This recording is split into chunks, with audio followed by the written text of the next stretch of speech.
നീ എന്താ കുത്തിയിരുന്നുറങ്ങുന്നത്? പോയി ഉറങ്ങ്. സമയം ഇത്രയായില്ലേ?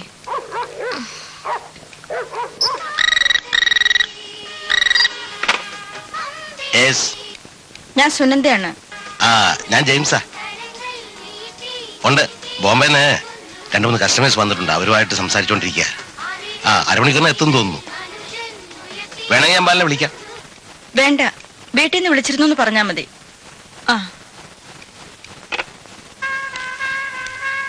ബാല, തുടങ്ങിയല്ലോ. ഇതാ നിങ്ങളുടെ ഒരു കുഴപ്പം. അല്പം അകത്ത് ചെന്നാ കണ്ണൊക്കെ നിറയണോ നിർബന്ധമല്ലേ? അല്ല ജെയിംസ്, ഞാൻ ഈ ചെയ്യുന്നത് തെറ്റല്ലേ? എന്ത് തെറ്റ്? എനിക്ക് വേണ്ടി കാത്തിരിക്കുന്ന ഒരു ഭാര്യ. അവൾക്ക് എഴുന്നേക്കാൻ പറ്റില്ല, നടക്കാൻ പറ്റില്ല. എന്തിനും ഒരാളുടെ സഹായം ഉണ്ടായേ പറ്റൂ. അവൾ എനിക്ക് വേണ്ടി അവിടെ കാത്തിരിക്കുമ്പോ ഞാനിവിടെ എന്റെ ഭാര്യ സ്നേഹമുള്ളവളാ. സാർ, എന്താ? ഞാൻ പോട്ടെ. അദ്ദേഹത്തോട് ഈ യാത്ര പറയണ്ടേ? യാത്ര പറഞ്ഞ് പിരിയാൻ മാത്രം ഇത് നിലവിളക്കുന്ന പറയാൻ വെച്ചുണ്ടാക്കിയ ബന്ധമൊന്നും അല്ലല്ലോ. അദ്ദേഹത്തിന് ഇനി ഇഷ്ടപ്പെട്ടില്ലാന്ന് തോന്നുന്നു. ഞാൻ വന്നിട്ടൊന്നും മിണ്ടുകൂടെ ചെയ്തില്ല. പുള്ളി അങ്ങനെ അത്ര പെട്ടെന്ന് ആരെ ഇഷ്ടപ്പെടുന്ന കൂട്ടത്തിലല്ല. ഇനി ഒരു 2-3 വന്നെങ്കിലേ ഒന്ന് നോക്കുക പോലും ചെയ്യൂ. എനിക്ക് നന്നായിട്ട് ഇഷ്ടപ്പെട്ടെന്ന് മനസ്സിലായല്ല.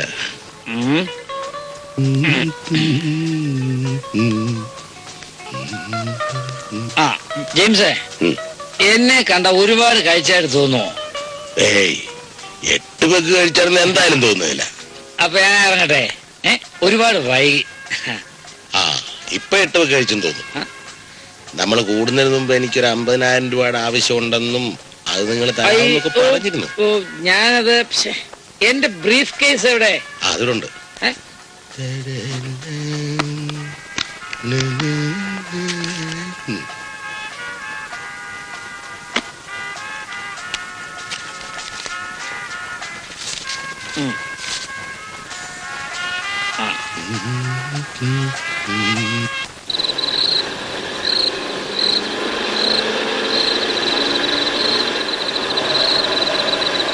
ബഷീറേ.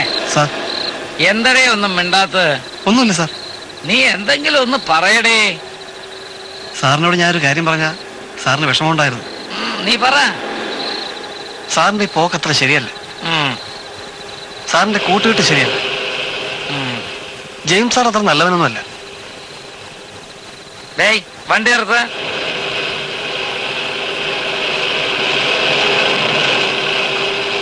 നീ ഇറങ്ങി വാ.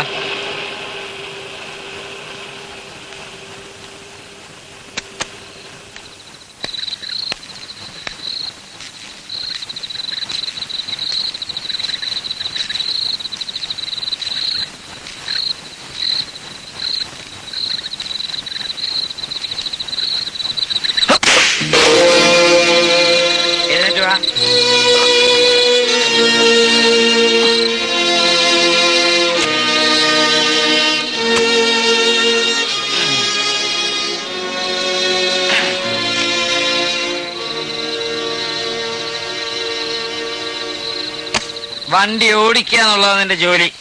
എന്നെ ആരും ഉപദേശിക്കണ്ട. വണ്ടി വിട.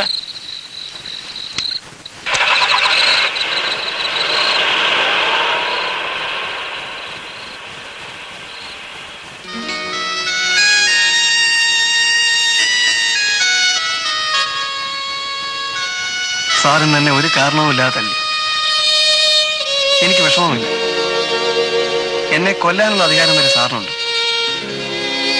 ആരുമില്ലാതിരുന്ന എന്നെ ഈ നിലയിൽ എത്തിച്ചത് സാറാണ്. പക്ഷെ ഒന്നെനിക്ക് തോന്നുന്നു, സാറിന്റെ ഈ പോക്ക് ശരിയല്ല.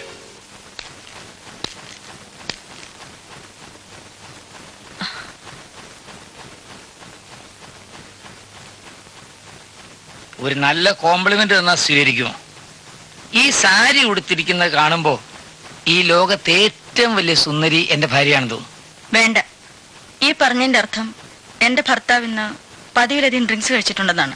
അതുകൊണ്ടെന്താ? എനിക്ക് ബോധമില്ലേ? ബോധമുണ്ട്. പക്ഷെ സാറിന്റെ മുഖം ഇങ്ങനെ കാണുന്ന എനിക്കിഷ്ടമല്ല. അപ്പോ അത്രയ്ക്ക് ബോറാണോ എന്റെ മുഖം? സുന്ദരനാണ്. രാവിലെ കുളിച്ച് കുറിയും തൊട്ട് ഇവിടെ നിന്ന് ഇറങ്ങുമ്പോ ഇപ്പൊ നോക്ക്, കണ്ണെല്ലാം തടിച്ചു വീർത്ത് വേർത്ത്. സുനന്ദ ഒന്ന് മനസ്സിലാക്കണം. രാവിലെ ഇവിടുന്ന് ഇറങ്ങുന്നത് വരെ പ്രശ്നങ്ങളെ പറ്റി ഞാൻ ആലോചിക്കാറേ ഇല്ല. ഓഫീസിൽ ചെന്നാ പിന്നെ പ്രശ്നങ്ങളേ ഉള്ളൂ. ശരി, എന്നാലേ സാറിന്റെ ഒരു പ്രശ്നം ഇന്ന് ഞാൻ പരിഹരിച്ചിരിക്കുന്നു. ഓഫീസിലേക്ക് ഒരു സ്റ്റെനോ വേണ്ടേ? ഞാൻ തരാം. പണ്ടൊരുത്തനെ വാച്ച്മാനെന്ന് പറഞ്ഞ് നിയമിച്ചിട്ടേ കട്ടോണ്ടോ ഓർമ്മയുണ്ടോ? അയ്യോ, ഇതൊന്നും അല്ല. ആള് BA യാ. ടൈപ്പ് റൈറ്റിംഗ് ഷോർട്ട് ഹാൻഡും ലോവറും ഹയറും പാസ്സായിട്ടുണ്ട്.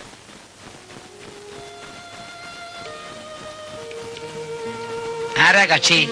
ഇന്ന് എനിക്കൊരു പെൺകുട്ടിയുടെ കത്ത് വന്നിരുന്നു. മിസ്സസ് ബാലഗോപാലൻ എന്ന പേരിൽ. ആ കത്ത് വായിച്ചപ്പോ അറിയാം, നിനക്ക് ദുഃഖം വന്നു. സത്യം, എന്തൊരു ദാരിദ്ര്യമാണെന്നോ. സാർ ഒരു ദിവസം വലിക്കുന്ന സിഗരറ്റിന്റെ കാശുണ്ടെങ്കിൽ അവർ Onam കൊണ്ടാടും.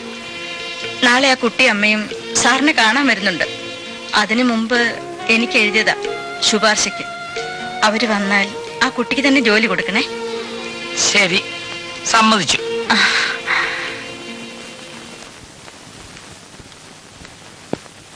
Good morning sir. Good morning. ഒരു പെൺകുട്ടിയും അമ്മയും സാറിനെ കാണാൻ വേണ്ടി പുറത്ത് കാത്തു നിൽക്കുന്നു. വരാൻ പറയും.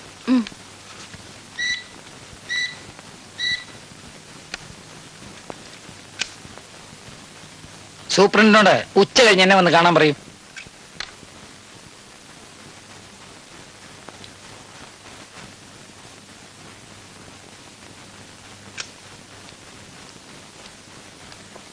നമസ്കാരം സർ. നമസ്കാരം. നിങ്ങൾ അയച്ച കത്തിനെ പറ്റി എന്റെ ഭാര്യ പറഞ്ഞു.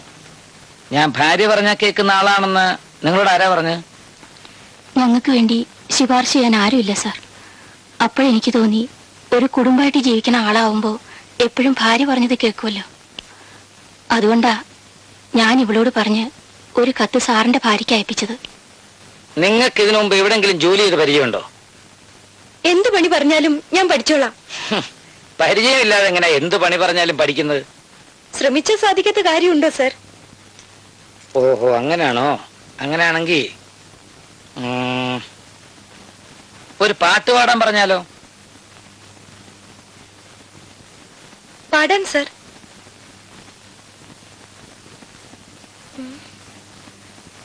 ഏത്?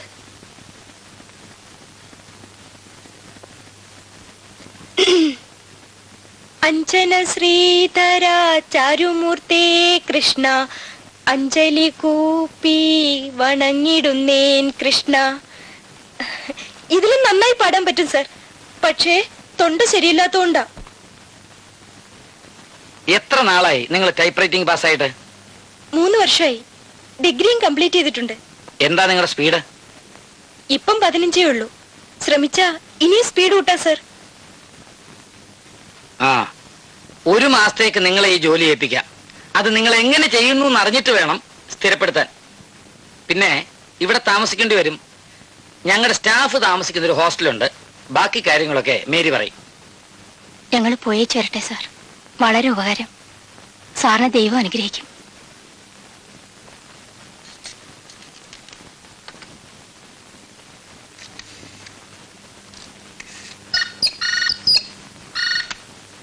ഹലോ, സുനന്ദയാ, നീ പറഞ്ഞ കക്ഷിക്ക് ഞാൻ ജോലി കൊടുത്തു. എങ്ങനെയുണ്ട് ആള്? കൊള്ളാവോ? എല്ലാം ശ്രമിക്കാന്ന് പറയുന്നുണ്ട്. ശ്രമിച്ചു നോക്കട്ടെ, അത് കഴിഞ്ഞ് പറയാം.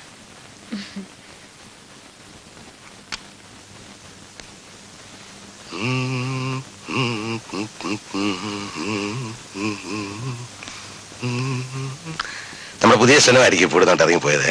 അതെ. എങ്ങനെയുണ്ട്? അയ്യോ പാവം. അയ്യോ, അത് മാത്രം പറയരുത്. മറ്റെന്ത് വേണേ പറഞ്ഞു. പാവവും നിങ്ങൾ പറഞ്ഞിട്ടുള്ള കക്ഷികളൊക്കെ പിന്നീട് നിങ്ങളുടെ ജീവിതത്തിലെ നായികമാരായിട്ടുണ്ട്. ഇതെന്റെ ഭാര്യ പറഞ്ഞിട്ടാ. വിട്ടേരെ സമയം ഇനി ഉണ്ടല്ലോ. പിന്നെ ഞാൻ വന്നേ, നമ്മുടെ ഇന്നത്തെ വൈകുന്നേരത്തെ പ്രോഗ്രാം മറന്നു പോലും. DSPയും ഡോക്ടറും ഒക്കെ 6 മണിക്ക് തന്നെ എത്തും. DSP സാറിന് പുറത്തൊന്നും പോകാത്ത ആളാ. ഇതിന് നിങ്ങളുടെ ഒരു കാര്യമായതുകൊണ്ട് ഞാൻ നിർബന്ധിച്ചുകൊണ്ടും വരിക. ഈ കാക്കി ഉടുപ്പിട്ടവന്മാര് നമ്മുടെ കയ്യിലിരിക്കുന്ന എപ്പോഴും നല്ലതാ. ഒരു അത്യാവശ്യമേ. ഹലോ. കൂടെ ഹലോ. യെസ്.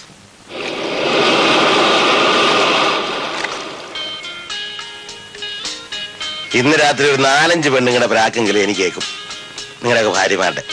ഞാൻ പിന്നെ കല്യാണം കഴിക്കാത്ത ആളായതുകൊണ്ട് അങ്ങനെ ഒരു പ്രാക്ക് എനിക്ക് കേൾക്കില്ല. ഭർത്താവ് എത്ര നല്ലവനാണെങ്കിലും ഒരല്പം പോലും മദ്യപിക്കുന്ന ഒരു ഭാര്യയ്ക്ക് ഇഷ്ടപ്പെടുന്നു എനിക്ക് തോന്നുന്നില്ല. പോലീസ് ഡിപ്പാർട്ട്മെന്റ് എന്ന് പറയുന്നു 2 പെഗ് അകത്തി എന്നാലേ എന്റെ പോലീസ് മുറയിലുള്ള സംസാരവും മറ്റും മാറുകയുള്ളൂ എന്നാ എന്റെ ഭാര്യയുടെ അഭിപ്രായം. ആദ്യ രാത്രി തന്നെ 2 പെഗ് അടിക്കാതെ എന്റെ പരാതി അവൾക്ക് ഇപ്പോഴും തീർന്നിട്ടില്ല. ഞാനേ ഈ ഗസ്റ്റ് ഹൗസ് വാങ്ങിച്ചിട്ട് 8 വർഷമായി. ഇതിനിടയിൽ ഒറ്റ ദിവസം പോലും ഇവിടെ വന്നൊന്ന് കൂടാതെ ഞാൻ കിടന്നുറങ്ങിയിട്ടില്ല. ഭാര്യ എപ്പോഴും ചോദിക്കും അവിടെ ഇരുന്ന് കഴിച്ചാ പോരെന്ന്. വീട്ടിൽ ഒറ്റയ്ക്കിരുന്ന് ഡ്രിങ്ക്സ് കഴിക്കാന്ന് വെച്ചാലേ ഈ പനി വന്നാലേ മരുന്ന് കഴിക്കുന്ന പോലെ. ഈ പോലീസ് ഉദ്യോഗസ്ഥന്മാരെ കുറിച്ച് ഞങ്ങൾക്ക് പൊതുവായ ഒരു ധാരണയുണ്ട്.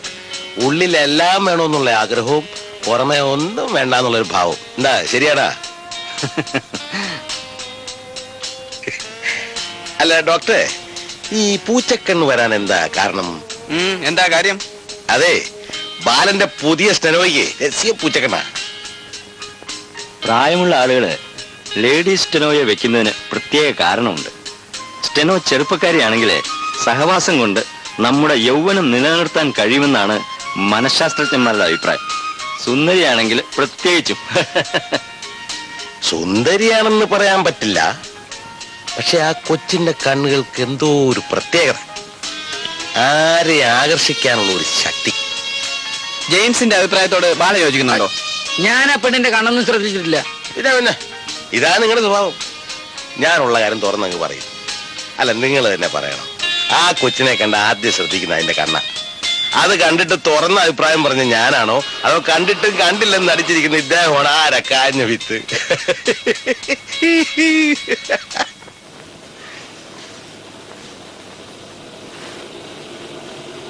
ബഷീറേ, സാർ നീ എന്തെങ്കിലും പറയടേ. എനിക്കൊന്നും പറയാനില്ല സാർ. ഡേയ്, വണ്ടി എടുത്ത്.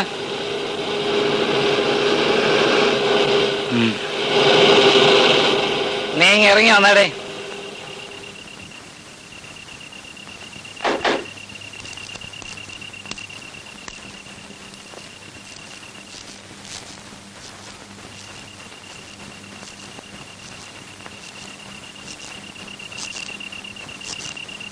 ഇന്നലെ ഇവിടെ വെച്ചാ ഞാൻ നിന്നെ തല്ലിയത് അല്ലേ? അതെ സാർ.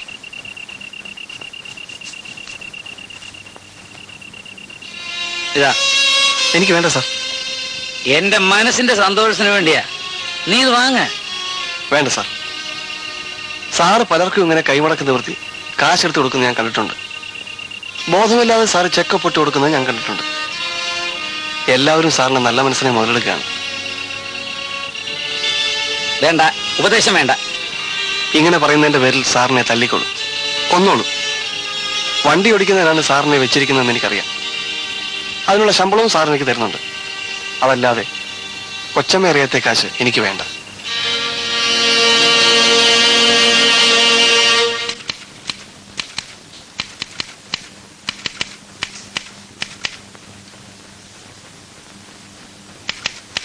എങ്ങനെയുണ്ട് ഹോസ്റ്റലിലെ താമസമൊക്കെ? കുഴപ്പമില്ല സർ. എന്നും റോസാപ്പൂ തലയിൽ വെക്കുവോ?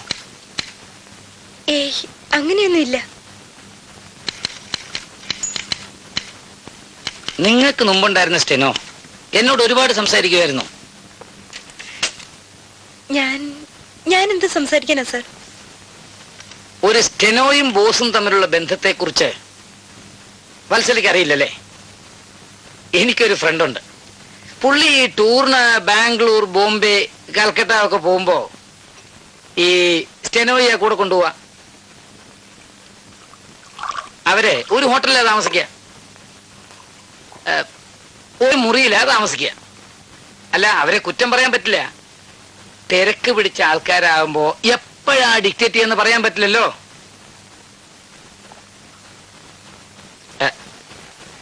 എന്ന് കരുതി ഞാൻ ബാംഗ്ലൂരും ഡൽഹി ഒന്നും പോറില്ല കേട്ടോ. കാര്യം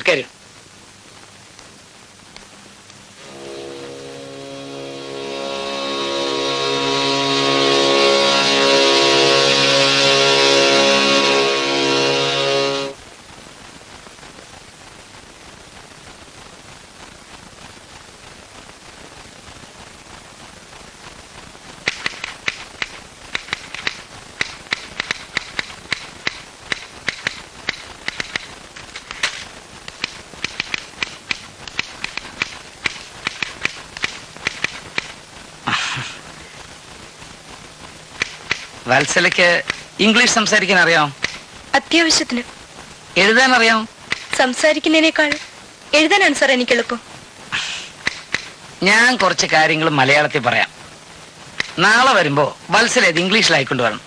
എന്റെ സ്റ്റെനോയ്ക്ക് ഇംഗ്ലീഷിലുള്ള പ്രൊഫഷൻസി ആണെന്ന് അറിയണ്ടേ? ചെയ്യാം സാർ. ആ, ടേക്ക് ഇറ്റ് ഓൺ.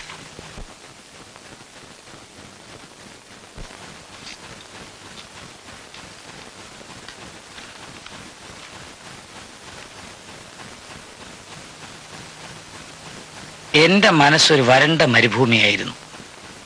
കൊള്ളാം സാർ. എന്റെ മനസ്സോ? അല്ല, നല്ല ഭാഷ. ഇന്നലെ ഞാൻ അറിയാതെ ഒരു മഴ പെയ്തു. പെട്ടെന്നുണ്ടായ വസന്തം. അതിലൊരു റോസ, അത് പുഷ്പിച്ചു. ആ പൂവിന് ചുറ്റും അതിന്റെ മനസ്സ് മുള്ളുകളായി. മുള്ളിനെ നോവിക്കാതെ, എന്റെ കൈ നോവാതെ എനിക്ക് ആ പൂ സ്വന്തമാക്കിയേ പറ്റൂ. സാധിക്കുമോ എന്തോ.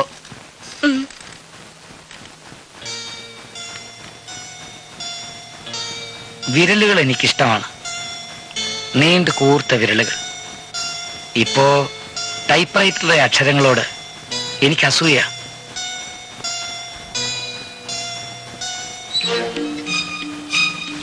My mind was like a barren desert. To my surprise, it rained yesterday. That was a sudden stream. It flowered. Its mind became the throats of a beautiful flower. I don't want to hurt the flower. I don't want to hurt my hand also. Without the guilt of hurting, I want to hold the flower. I must do it. I don't know how. എന്താ സാറേ, കിടക്കുന്നില്ലേ? പിന്നെ